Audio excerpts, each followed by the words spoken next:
मदरसे दारे Arkham sir चश्मे इल्मो हिकमत है।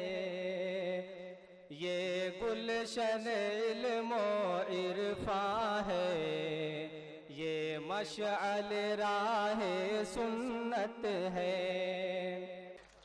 मोहम्मद आसिम अबू तालिब दर्जा पंजुम का तालिब इल्म है। मैं उनको आवाज दूंगा कि वो आए और अपनी तकरीर पेश करें। इसके बाद सवाल। अल्हम्दुलिल्लाहिल्लज़ी जअल यौमल जुमुअति सय्यिदल अय्याम वस्सलातु वस्सलामु अला मुहम्मदिन खैरिल अनाम व अला आलिहि व अस्हाबिहिल किराम। अम्मा बाद फ़क़द क़ाल अल्लाहु तआला अऊज़ु बिल्लाहि मिनश शैतानिर रजीम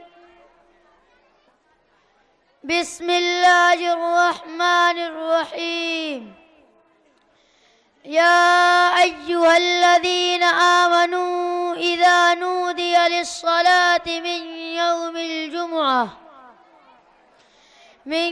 यौमिल जुमुअति फस्अऊ इला ज़िक्रिल्लाहि वज़रुल बैअ ज़ालिकुम खैरुल लकुम इन कुंतुम तअलमून।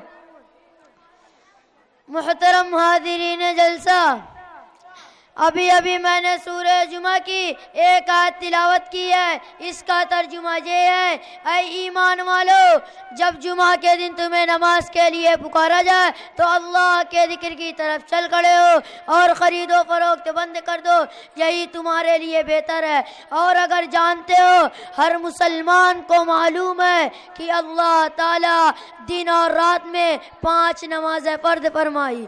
हर वो शख्स जो अपने को मुसलमान कहता है, उसके लिए ज़रूरी है कि वो बारगाह इलाही में सजदा रेज़ हो जाए और खालिक़े कायनात की हर लम्हा इनायत का शुक्रिया अदा करे। हज़रात, इस्लाम ने जितना इज्तिमाइयत पर जोर डाला है, इतना किसी मज़हब ने नहीं दिया है। हर मुसलमान के लिए लाज़िम है कि 5 वक्त की नमाज जमात से पढ़े। इस तरह रात और दिन में 5 मरतबा एक मुसलमान दूसरे मुसलमान को रोजाना देखता है। सहाबा किराम के दौरे मुबारक में अगर कोई मुसलमान मस्जिद में नहीं आता तो लोग समझते थे कि बीमार पड़ गया है या कहीं गया हुआ है। इस तरह हर मुसलमान के लिए ज़रूरी है कि अपने मोहल्ले की मस्जिद छोड़कर अपने बस्ती की मरकजी मस्जिद में जुमा के दिन हाजिर हो और सब मिलकर साथ ही नमाज अदा करे। इस दिन को ईद के दिन की तरह मनाए। सुबह से नहाने धोने में लग जाए, साफ सुथरे कपड़े पहने, गुंजाइश हो तो अतर लगाए और जामे मस्जिद में जाकर इमाम का खुतबा सुने और पूरे बस्ती के मुसलमानों के साथ नमाज जुमा अदा करे। मेरे दोस्तों, हमारे आका हुजूर सल्लल्लाहु अलैहि वसल्लम ने जुमा के दिन को ईद का दिन कहा है। बड़े अफसोस की बात है कि मुसलमान मौजूदा दौर में इन सब चीज़ों से लापरवाही बरतने लगा है। मेरे दोस्तों, ज़रूरत इस बात की है कि लोगों को इस दिन की अहमियत समझाई जाए। अगर मुसलमानों ने इस तरह अपने फ़राइज़ से गफलत सुस्ती बरतनी शुरू कर दी तो फिर बताइए मुसलमानों और काफिरों में फ़र्क ही क्या रह जाएगा। मेरे दोस्तों और भाइयों, अल्लाह ताला हमें और आपको अपने बताए हुए रास्ते पर चलने की तौफीक अता फरमाए। वाखिर दावाना अनिल हम्दुलिल्लाहि रब्बिल आलमीन। अस्सलामु अलैकुम।